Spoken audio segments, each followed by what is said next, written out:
What's up, my friends? It's Captain Trucker here, live from Kentucky at Jay's Philippines house.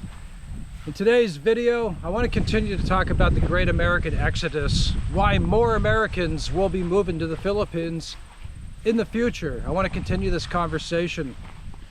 So usually it's about a 2 to 3% rate, okay? But we're starting to see those numbers increase, because right now we have like $33 trillion plus in debt in the US with ongoing inflation. And I think it's fair to say that more Americans are going to be going to these countries like the Philippines and other countries. So right now we have about 200,000, 220,000 expats in the Philippines, okay? So there's a lot of factors to consider when you're looking at this stuff. They say like traditionally 2 to 3% growth has been what's been going on. So in theory by 2034 we should have at that rate about 295,000 Americans in the Philippines. But I think it's going to be more than that, and I'll tell you why. But I also want to examine what the effects of foreign vloggers are having on these cultures, specifically tourism, how it can influence behavior, all right, and what that means for these places too. The ethical considerations of vlogging. By the way, I'm at Jay's Philippines house. He has like, he's taken the Philippines with him, so he's got a bunch of hens and like some, I think he has one rooster somewhere. But anyway, him and his wife are in the house right now. I got the truck parked outside their house, so I think that's kind of funny. So some people don't know, I've kind of have come up with this theory called neo-social media colonialism, okay? So colonialism, as you know, does not exist any longer in the Philippines, all right?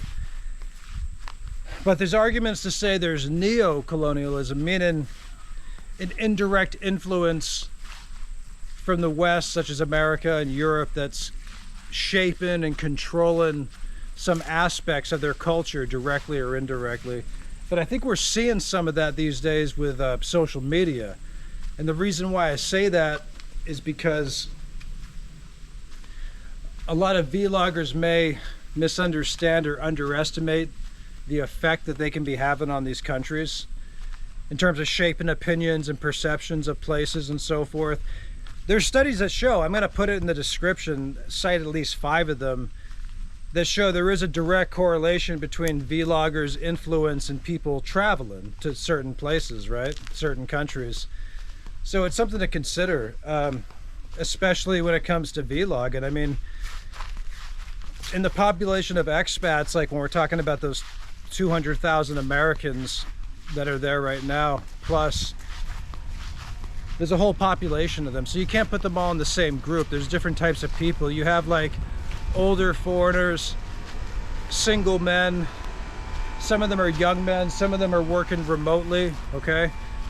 But I think we're going to see a lot more younger people hopefully go there in the future, because more people are going to be working remotely now, all right? So in the past, younger expats went to more developed countries for work opportunities, but now people can work more remotely, okay? So hopefully we'll see some of that.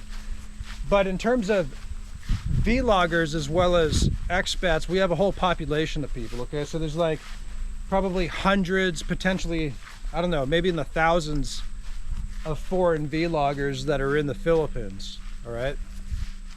So there's a lot of different types. So you can't put them all in the same category either. You have some vloggers that are like, I would say like family-oriented vloggers, like Jay's Philippines here. His wife is Filipina. His daughter's Filipina, and they document their life back and forth. Hello, kids. Back and forth from Kentucky, back to the Philippines and so forth. And then you have some vloggers that are like opinions, or they give commentaries, kind of like my channel. I'm a father too. I just haven't put my son on the vlog yet. Maybe I will, we'll see. But anyway, my point in saying that is that there's different types, and you know, some messages are irresponsible, some are reckless of some vloggers, like when you're talking about age gap relationships and stuff like that, when you're just saying like, oh, age is just a number, you know, if she's 18 it's all good, the Filipinos don't care, come out, have a party, do what you want. Those kind of messages are problematic, okay?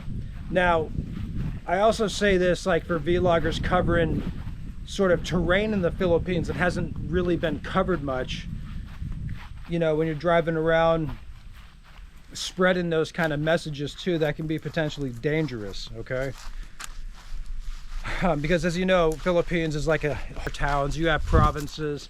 I'm building a house in a province right now south of Bacolod for my son.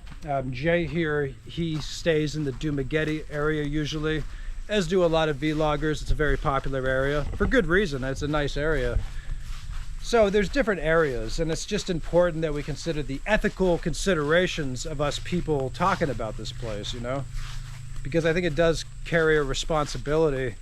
I mean, it's, you know, most vloggers, not most, sorry, but some, they're always concerned about growing their channel. You know, they want their channel to grow.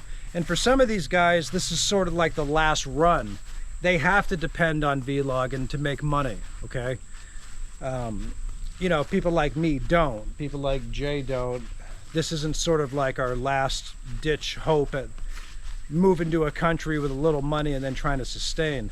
Some of the guys you see, they're in that situation. So I'm just saying to be mindful of that. But on to the other topic about tourism in general. It's worth asking what this kind of influx of Americans and people from all over the world is going to have on the Philippines, okay? Because like I said, right now, Americans alone, we have about 200,000 of us.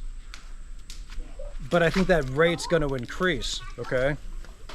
So the U.S. contributes about $45 billion to tourism in the Philippines, which is about 12+% of their GDP. So in the future, if that increases, that can be a positive thing. But what are the negatives, right? So we got to look at the positives and the negatives. The potential negatives is with more foreigners, you can see a rise in prices of consumer goods in the Philippines, okay? So while, and that could be problematic for the locals there, right? So if there's more foreigners and they raise the prices on local goods, locals can get affected by that. So that's one of the things to consider. And yeah, stuff like that. But I'm curious what your guys' thoughts are, because you'll often hear foreigners complain that like countries like the Philippines, they can't own land or own property, but the reason for that is if they were allowed to, the Philippines wouldn't have a country left, okay? It's like most of the foreigners, the Americans, the Europeans, Chinese, they'd pretty much buy up all the land and buy up all the real estate. So that's the reason that exists. It's kind of like about adaptability, even though we got to learn to start adapting to these places, because there's a certain benefit of being a foreigner, of that dynamic, right? Because I think as Americans maybe, or other people, we're not used to that. So it's kind of learning to adapt to a new culture as opposed to trying to dominate it, change it to our own liking, right? That's why I was always talking about, you know, minimalism on this channel, and sort of getting rid of that materialistic attitude so we can start to embrace these other types of countries, right? And it's easier said than done, but it is doable. And it's something we can all, you know, try to aspire to. It's like, we can't change the Philippines, but the Philippines will change us, right? And we shouldn't change the Philippines. We have to go there as foreigners and learn to adapt. That's the point. Because if we keep taking these colonial attitudes, that can be problematic too. And, you know, foreigners can run businesses, or at least try to, in the Philippines, but they got to gauge their expectations of that as well. A lot of foreigners that do that, they end up, well, I mean, if they do it to try to profit, or they need to make money, that can be problematic. Now, if they just need to sustain and maybe want something to do in retirement, they want to run like a, you know, I don't know, a resort or some stores, that can be cool too. We've always advised against bars, because bars can be very problematic. A lot of people get into trouble with bars, ladies and gentlemen, okay? Bars tend to attract drama, and that's definitely something you don't want as a foreigner, okay? Because at the end of the day, we're all just visitors, right? So I say learn to embrace being a foreigner. There's certain privileges to being a foreigner. Let's learn to adapt to these other cultures. And yeah, I mean, but anyway, I want to know what you all think. Tell me what you think about this idea about what the positive and negative effects, the increase of Americans and Europeans that are going to be flooding into the Philippines in the future. Do you think that'll be a positive thing or a negative thing? Because like I said, a lot of Americans are worried about the dollar, they're worried about inflation. Obviously there's a lot of debt in this country, there's a lot of social and political kind of divisions, and a lot of Americans are tired of it, and I think even younger people are going to start going there too. That's just my theory, but let me know what you guys think. I appreciate it. It's Captain Trucker. Appreciate you all watching. I'm going to doing some training. We're going to the gym here with Jay, and I'll talk to you all soon. Thank you very much. Bye-bye.